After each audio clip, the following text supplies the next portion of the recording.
elbow escape from the mount position. He's going to strike me down. Try to bridge, but his arm, don't let me trap the arm. He's too strong or he swims. Okay.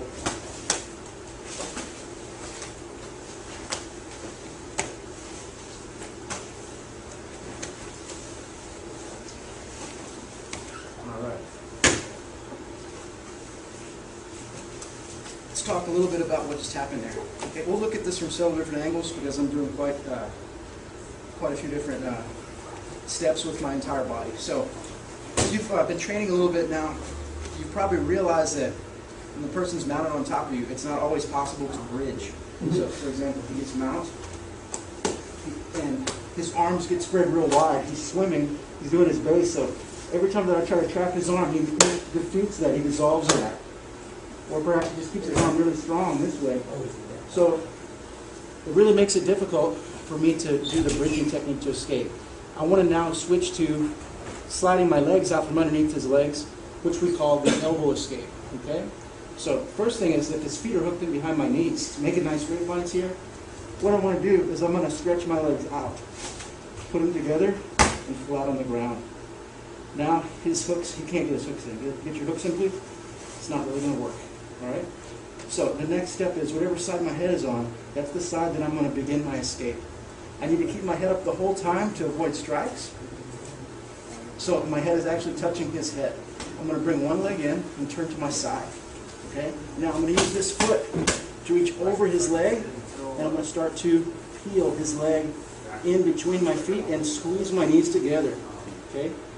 Now, I need to get his leg a little bit deeper between my legs. At this point, I can either use my hand or my elbow, depending on how high his knee is, to push his leg further down. So it's going to go like this.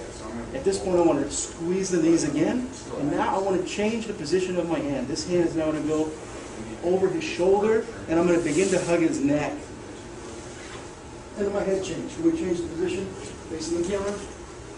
So here we go. All right. So notice I started this way. I changed my grip, move my head to this side. Now this hand also needs to come in front, and I can do two things. I can either lock my hands together or block the elbow in this fashion. What I'm doing here is if he tries to push away from me and slam me, I stay connected to him. And if he tries to strike me, this gives me good coverage. My head is still up off of the ground here. Okay? So now what I'm going to do is can you turn me again, please? My right leg is now trapped. Let's slide backwards a little bit. My right leg is now trapped. So what I want to do is take my left foot, and it's going to take the place of my right foot. And now my right knee slides underneath his knee, and I run into a little bit of a problem here because my leg can't bend anymore and get to the complete guard position. So what I got to do is I put my foot flat on the ground, and I move my butt away so that I'm almost sideways the other direction, and now I can extract my foot. And now we're back to the closed guard. Okay, so I really improved my position from being mounted. Let's look at it again. This way. Head up off of the ground. Let's say his hooks are in. Let's look at that point. Can you turn me? So at this point, stretching my legs out. You can stay hooked in a little bit, Matt. Stretch my legs out, together, and down. Okay? Another thing that might happen is he might cross his ankles underneath your hips. Can you cross your feet? No, cross. Cross your ankles like your foot. Yes, there you go. So now if I just try to put my feet on the ground, it doesn't work so good. What I can do here is put my heel on top of his foot and smash it to the floor.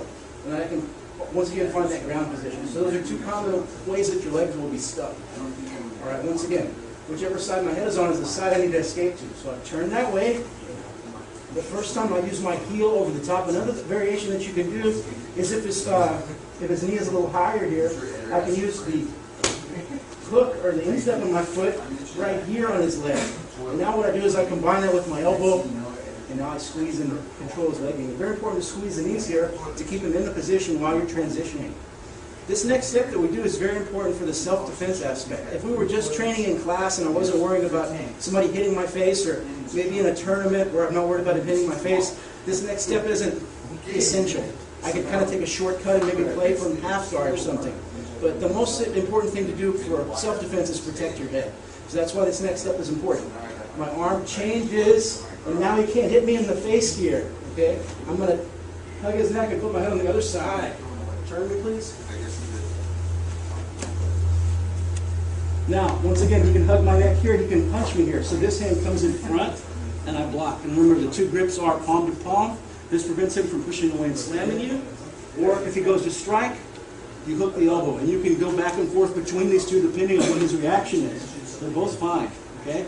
This foot here, if you notice, if you turn to the side a little bit, is blocking him, so it's between his feet here. If I'm just like this, he's just going to go to side control, just jump around, which is a worse position for me. So this thing keeps him stuck. Now, my knee, turn me please, other way. My knee slides under, foot goes on the ground, and I really move my hip out. Now it's very easy. Try to keep my foot pinned in with your knee. Yeah, watch. I can easily extract it and take it out. And I've got a pretty good angle here. I'm in close guard. He's not directly over me anymore. And I'm in safe position. Okay? Elbow escape from the mount position.